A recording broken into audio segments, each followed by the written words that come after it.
네, 양파의 인격이라는 어떤 한 주제를 가진 그런 글이 있어서 제가 한번 읽어드리도록 하겠습니다.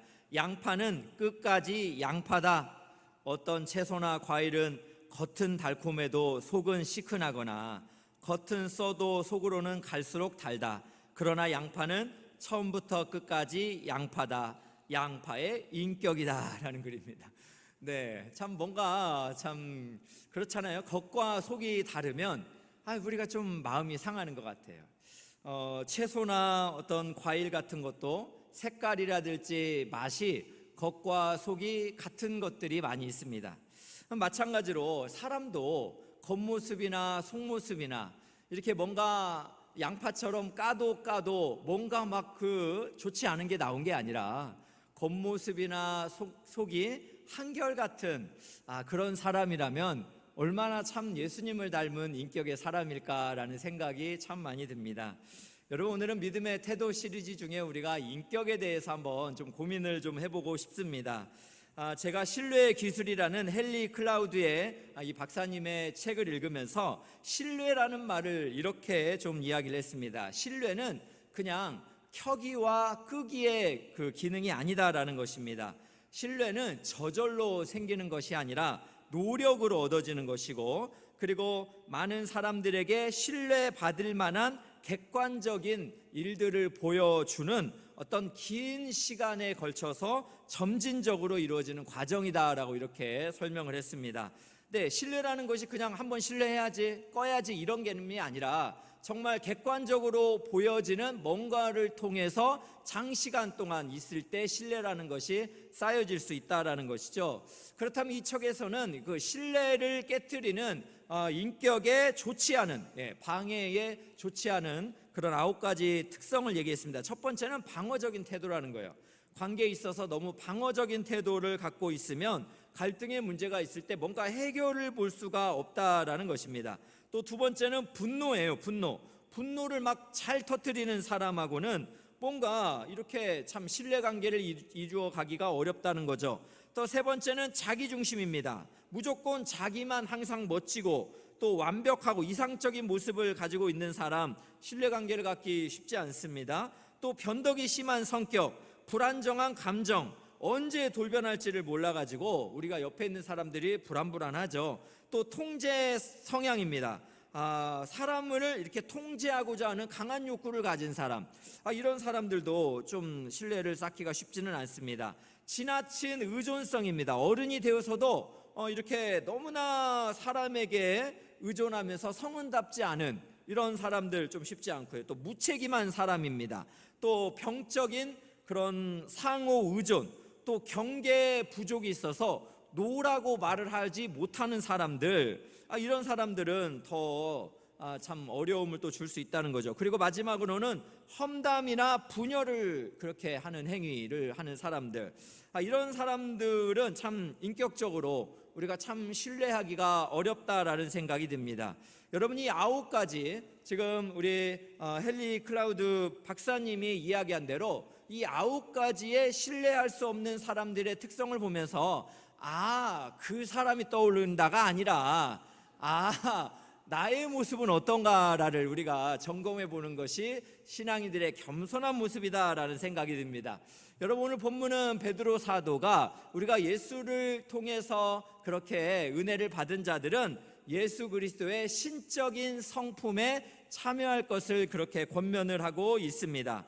우리가 자연인의 본성을 다 버리고 이제는 예수님의 십자가와 부활의 은혜를 경험했기 때문에 전혀 다른 본성으로 우리가 예수 그리스도의 신적인 성품에 참여해야 된다는 것을 분명히 말씀해주고 있습니다. 그러면서 8가지 덕목을 소개하는데요, 오늘 5절 7절 보겠습니다. 그러므로 너희가 더욱 힘써 너희 믿음의 덕을, 덕의 지식을, 지식의 절제를, 절제의 인내를, 인내의 경건을, 경건의 형제우애를, 형제우애에 사랑을 더하라 라고 이렇게 8가지 덕목, 신적 성품의 8가지를 표현을 해주고 있습니다.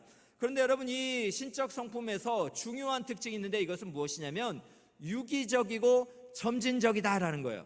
하나하나가 다 떨어진 게 아니라 다 하나로 연결이 되어 있고, 그리고 시작에서 또 끝까지 점진적으로 연결이 되어 있다라는 것이 큰 특징입니다. 왜 그런가라고 생각을 해보면 첫 번째 덕목이 무엇이냐 하면 바로 믿음입니다. 믿음.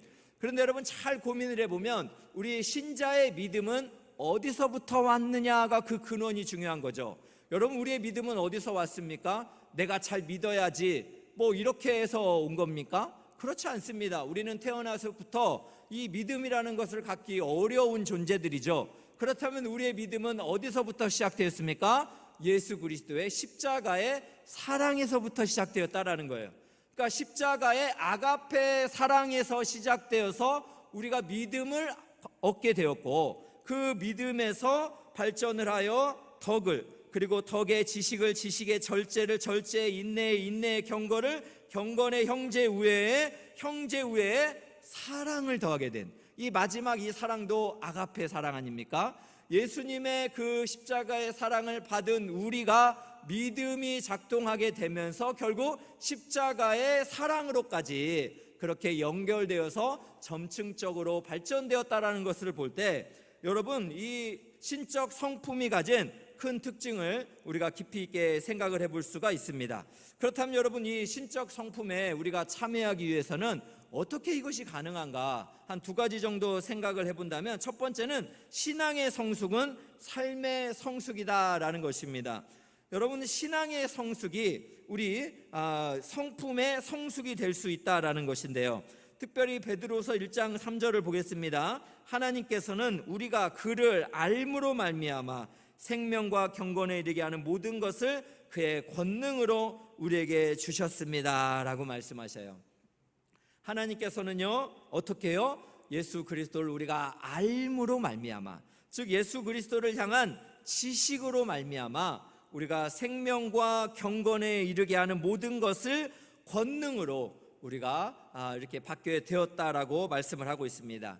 여러분 우리가 예수 그리스도를 알미라라는 단어가 가진 의미는 무엇입니까? 친밀한 관계적인 깊이를 표현하고 있습니다.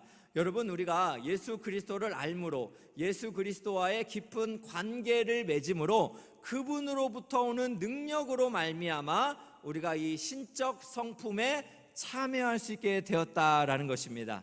여러분 다시 설명을 하면 우리가 예수 그리스도를 알게 됨으로 말미암아 그분과의 친밀한 교제를 통해서 그분으로부터 오는 권능을 힘입어서 우리도 신적인 성품에 참여할 수 있게 되었다라는 것입니다.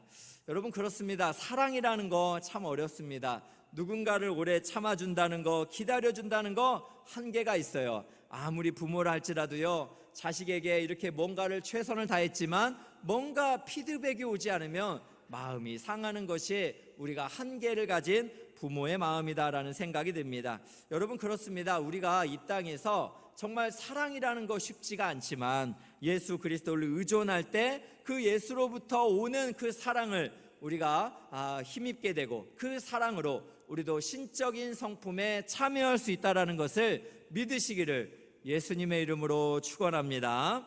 네, 그래서 여러분 이전에 제주도의 모슬포 교회라고 이익풍 목사님께서 그렇게 참 그 사모님과 함께 교회를 개척을 했습니다. 그 사모님께서 딸에게 쓴 내용이 있는데 한번 유언의 말씀들을 보도록 하겠습니다. 세상과 짝하지 마라. 5분 이상 예수님을 잊지 마라. 상대방이 내 인격을 어떠한 방법으로 무자비하게 짓밟고 천대와 멸시를 하더라도 십자가에 매달리신 예수님만 바라보며 끝까지 참아라.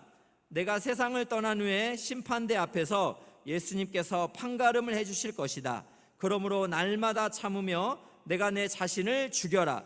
내가 죽어지지 않을 때 남을 미워하게 될 것이다. 남을 용서하지 못할 때 예수님도 너를 용서하지 않을 것이다. 나를 제일 미워하는 사람을 용서할 수 있는 사람이 참 그리스도인이다. 여러분이 윤함의 사모님께서 제주도 선교, 척박하고 쉽지 않은 선교를 그렇게 끝까지 참 사랑하며 견딜 수 있었던 것은 예수님을 그렇게 바라보았기 때문입니다. 5분 이상 잊지 말라 그랬고요, 또 예수님의 그 사랑을 생각하면서 자신이 죽으라라고 이야기를 한 거죠. 그래서 내가 제일 미워하는 사람을 용서하는 사람이 참 그리스도인이다라고 이렇게 이야기를 했습니다.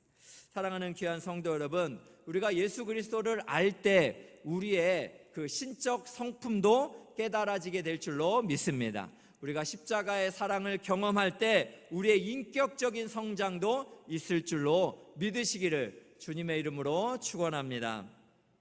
두 번째로 여러분, 신적 성품에 우리가 참여하기 위해서는 함께 성장할 수 있다라는 것을 믿으시기를 축복합니다.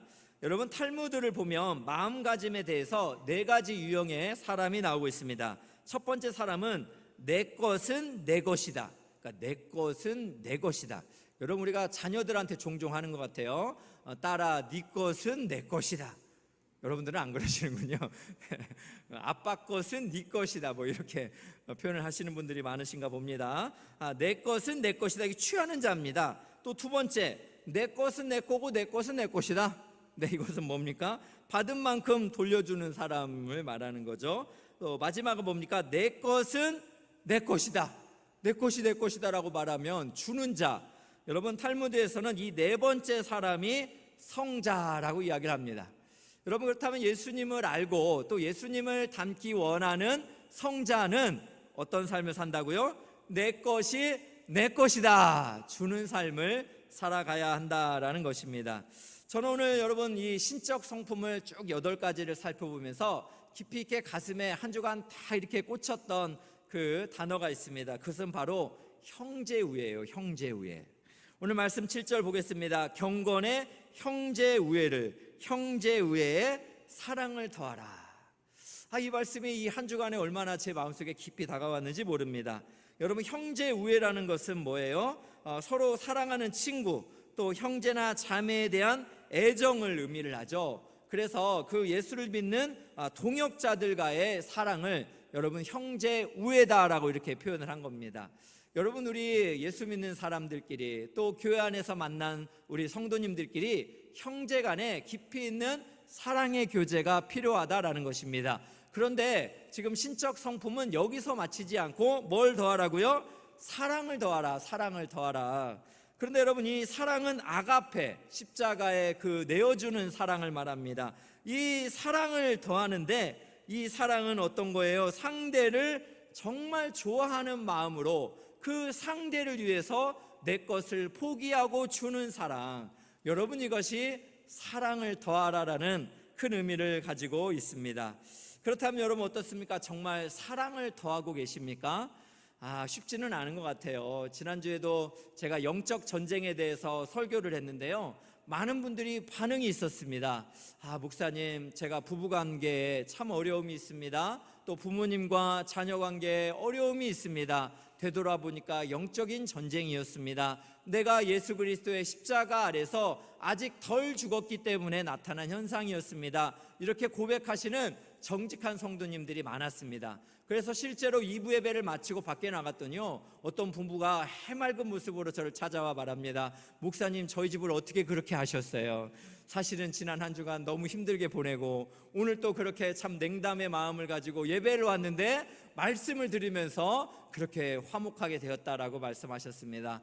얼마나 참 감사했는지 모릅니다. 여러분, 그렇습니다. 우리가 사랑을 더하는 거예요. 제가 그 영화를 참 이전에 봤던 기억 중에 그 자동차 경주에서요, 젊은이들이 이렇게 자존심, 소위 우리 말로 이렇게 뭐 까오, 기싸움 이런 거 하잖아요. 그래서 정말 절벽을 향해서 2대의 자동차가 달려가는데 브레이크를 먼저 밟으면 지는 게임을 한다니까요. 그러면은 목숨 걸고 하는 거예요. 목숨 걸고. 그래서 그 두 남자가, 청년이 정말 절벽을 향해서 자동차를 막 이렇게 달려가던 그 인상이 어린 시절의 저에게 굉장히 큰 기억으로 지금까지 남아 있습니다. 브레이크를 밟지 않으면 어떻게 되는 거예요? 자기도 죽는 겁니다. 또 브레이크를 또 참 밟으면 자존심이 죽는 거죠. 네, 자기 기가 죽는 거죠. 그러니까 둘 중에 하나는 죽어야 되는데 안 되는 겁니다. 여러분, 이럴 때 오늘 말씀에 예수님의 아가페 사랑을 받았다면 여러분, 우리가 브레이크를 밟아줘야 됩니다. 바라옵기는 좀 빨리 좀 밟아주세요. 왜냐하면 좀 늦게 밟으면 어떻게 돼요? 자기는 살고 상대는 죽을 수도 있잖아요. 우리가 좀 빨리 밟아줘야 그 사람이 절벽에 떨어져 죽지 않을 거 아닙니까? 정말 사랑을 더한다는 것은 뭘까 고민을 해봤습니다. 묻지도 따지지도 않고 내 것을 내어주는 거예요. 상대가 정말 원하는 것, 상대를 정말 사랑하기 때문에 상대가 기뻐하는 그 기쁨을 빼앗지 않는 것입니다. 그래서 그 상대가 원하는 대로 내 것을 다, 심지어 자기 죽음의 선택이라 할지라도, 나를 완전히 당혹시키는 그러한 선택이라 할지라도 상대를 정말 사랑한다면 그렇게 내어줄 수 있는 것, 그것이 사랑입니다. 그래서 여러분, 고린도서 13장에는 이렇게 말하여 사랑은 자기의 유익을 구하지 아니하며, 자기의 유익을 구하지 아니하며, 이것이 예수님께서 말씀하신 사랑인 줄로 믿습니다. 그래서 여러분, 자기의 유익을 구하지 말고 내가 대접받기를 원하는 대로 사랑하는 사람을 대접해 줄 수 있는 것, 이것이 바로 신적 그 성품에 참여하는 것인 줄로 믿습니다. 마지막으로 오늘은 사역훈련 수료식으로 우리가 하나님 앞에 그렇게 예배하며 나아가기를 원합니다.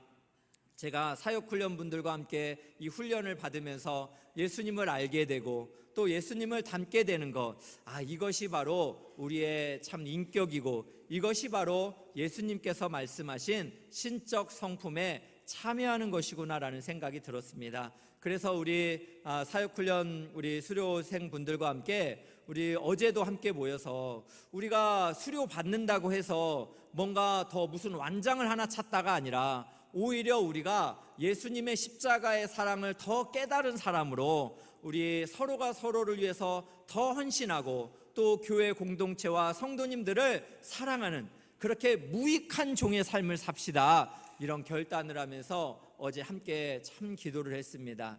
우리 사역훈련 수료식을 우리가 같이 이렇게 진행을 하면서 오늘 예배하는 모든 성도님들이 십자가의 아가페의 사랑을 받은 자로서 오늘 베드로 사도가 말하는 대로 우리가 신적인 성품에 함께 참여하고 또 그 신적인 성품은 나 혼자 참여하는 것이 아니라 우리 사랑하는 다락방의 공동체, 또 훈련의 공동체, 또 각 부서의 공동체가 함께 참여하게 되면서 우리가 예수님이 기뻐하시는 인격으로 사람을 살리고 또 하나님께 영광을 돌리는 그런 은혜의 삶을 감당하시기를 예수님의 이름으로 축원합니다.